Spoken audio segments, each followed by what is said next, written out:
Hello students, कैसे हैं आप लोग? How are you? Hope you are well.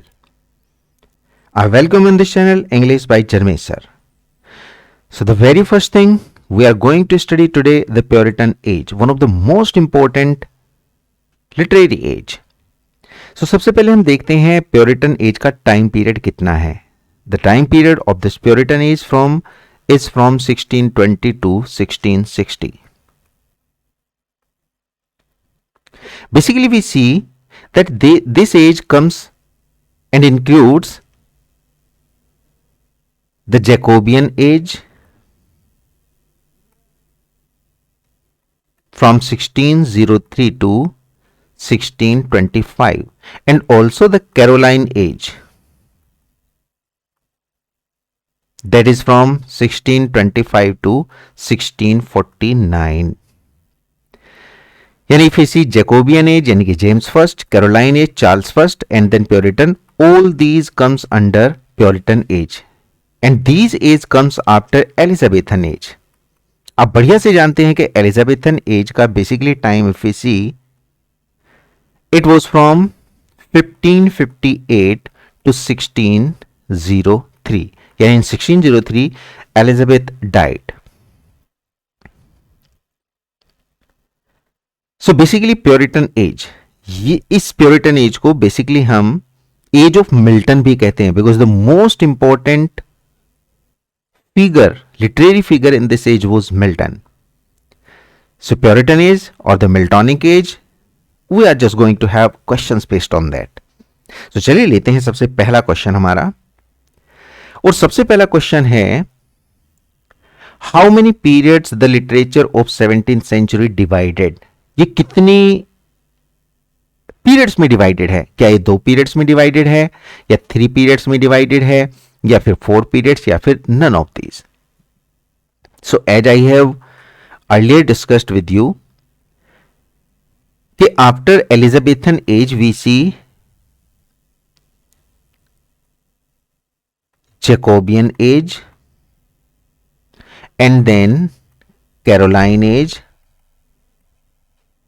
and then we see the Puritan, but all are the part of the Puritan.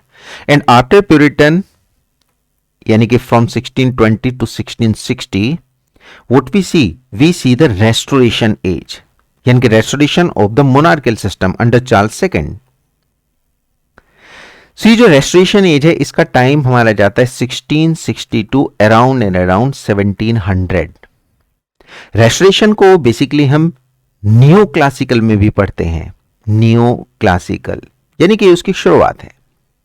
It means हमारे पास 2 period बने, number 1 Puritan period and the second one is the restoration और the new classical. So answer हमारा जाएगा that would be answer a, it were 2 periods. ये हमारे 2 periods हैं. सो 17th century, basically हम 17th सेंचुरी का मीन्स क्या समझेंगे? 1600 टू 1700. हमें पता है कि 1601 भी 17th सेंचुरी को, और ये कब तक पूरा होता है? 17th century. इसके बाद 1700 to 1800 would be the 18th century, क्योंकि सेंचुरी एक आगे चलती है. सो आंसर हमारा फर्स्ट जाएगा 2 पीरियड्स. लेते हैं question number 2. The Puritan age is also called, एक और क्या कहलाती है हमारी प्योरिटन एज, और क्या क्या कहलाती है? सो बताइए गाइज, ये और क्या कहलाएगी? ध्यान से देखेंगे भाई, एज ऑफ शेक्सपियर तो नहीं है, ऑल्सो ये एज ऑफ ड्राइडन भी नहीं है, age of Milton okay might be. अभी हमने डिस्कस किया था कि other name of the Puritan age is the age of Milton because Milton had worked as a civil servant under Cromwell.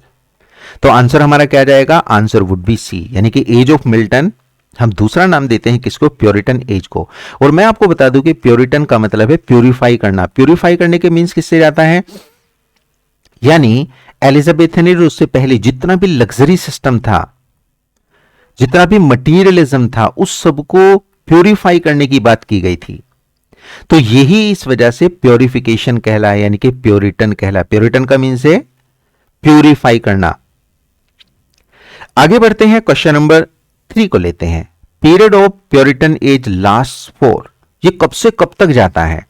तो आप ध्यान से देखेंगे प्योरिटन एज, अभी अभी हमने बात की थी 1500 टू 1600, नहीं 1600 टू 1660, हाँ ये बिल्कुल ठीक बैठेगा, यानी आंसर हमारा बी बनेगा 1600 टू 1660। मैंने आपको बताया after the death of Elizabeth in 1603 we see the Puritan spirit. इसके बाद हम प्योरिटन स्प्रिट को देखते हैं। तो ये प्योरिटन स्प्रिट आपको कहां पे मिलेगी, प्योरिटन एज में, and starts from 1600 and it goes up to 1660, यानी कि with the death of Cromwell it ends. आते हैं क्वेश्चन नंबर 4 पे, the ruler James first ruled from. अब देखेंगे ध्यान से, जेम्स फर्स्ट का मीन्स यहां पे है जैकोबियन पीरियड से, यानी जेम्स फर्स्ट को ही लैटिन में जैकोबियन कहा गया। तो भी जैकोबियन किसके बाद आते हैं, जेम्स फर्स्ट किसके बाद आते हैं, 100% क्वीन एलिजाबेथ के बाद। क्वीन एलिजाबेथ कब डेथ होती है, 1603 में। तो कब तक ये रूल करते हैं, 1625 तक। तो 1603 टू 1625, आंसर वुड बी ए। आगे बढ़ते हैं क्वेश्चन नंबर 5 पे, during the rain of James first the Puritan age is also named. आप देखेंगे ध्यान से, जेम्स फर्स्ट, अभी पीछे वाला क्वेश्चन अगेन इसको अलग तरीके से पूछ लिया गया है। भाई जेम्स फर्स्ट है तो 100% ये कैरोलाइन तो नहीं होगा, जैकोबियन, तो ये बी आंसर बनेगा, it is the Jacobean period. Correct everyone. बढ़ते हैं अगले क्वेश्चन पे, and we are going through the Puritan age basically. Charles first ruled from, Charles first मैंने अभी आपको बताया, चार्ल्स फर्स्ट जस्ट किसके बाद आते हैं, जेम्स फर्स्ट के, और जेम्स फर्स्ट की डेथ कब होती है, 1625 में। तो 1625 to 1649 was the time period, the ruling period of Charles First. तो it was from 1625 to 1649, और इसी टाइम पीरियड को हम और क्या कहते हैं, it is called the Caroline age, Caroline age. और ये किसका पार्ट है, ये भी प्योरिटन का पार्ट है। और इसी के साथ आता है हमारा question number next, period of Charles first in the Puritan age is also named. इसको और क्या नाम दिया जाता है, चार्ल्स फर्स्ट के अभी अभी हमने डिस्कस किया, it was the Caroline age या कैरोलाइन पीरियड। तो कैरोलाइन पीरियड जो कि प्योरिटन का पार्ट है, तो प्योरिटन एज के इस पीरियड को चार्ल्स फर्स्ट के हम कैरोलाइन पीरियड भी कहते हैं। तो आंसर हमारा ए बनेगा। बढ़ते हैं क्वेश्चन नंबर 8 की तरफ, the spirit of 17th century may be defined as, कैसे डिफाइन की जा सकती है, number 1 the spirit of observation and of preoccupation, B systematic analysis of facts feelings and ideas, या फिर ऑल ऑफ द एबो, या फिर नन ऑफ दीज। तो भाई हम क्या आंसर करेंगे,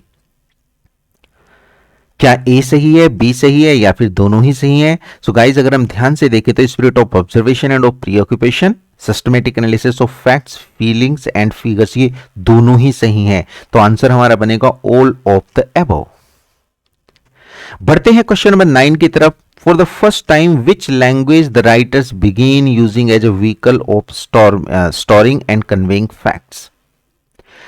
तो ध्यान से हमें देखना है, अगर हम राइटर्स की बात करें एंड बेसिकली किस काम के लिए, as a vehicle for storing and conveying facts, तो गाइज ये हमारी इंग्लिश जाती है। यानी कि अगर हम फ्रेंच को देखें, लैटिन को देखें, तो राइटर्स ने इसको नहीं बल्कि इंग्लिश को फॉलो किया। हाँ, इंग्लिश पहले लैंग्वेज थी ही नहीं, it was a Midland dialect, but later the time it became a language, writers preferred it as a storing vehicle or a conveying fact vehicle. Question number आता है हमारा 10, the popularization of which art became the significant feature of the new spirit of observation and analysis in the 17th century. Guys मैं आपको बता दूं, इस question number 10 का जो आंसर है, यानी कि क्या स्पिरिट न्यू स्पिरिट थी उस समय पे, art of autobiography and art of biography, ये दोनों ही सही है, यानी कि आंसर वुड बी सी।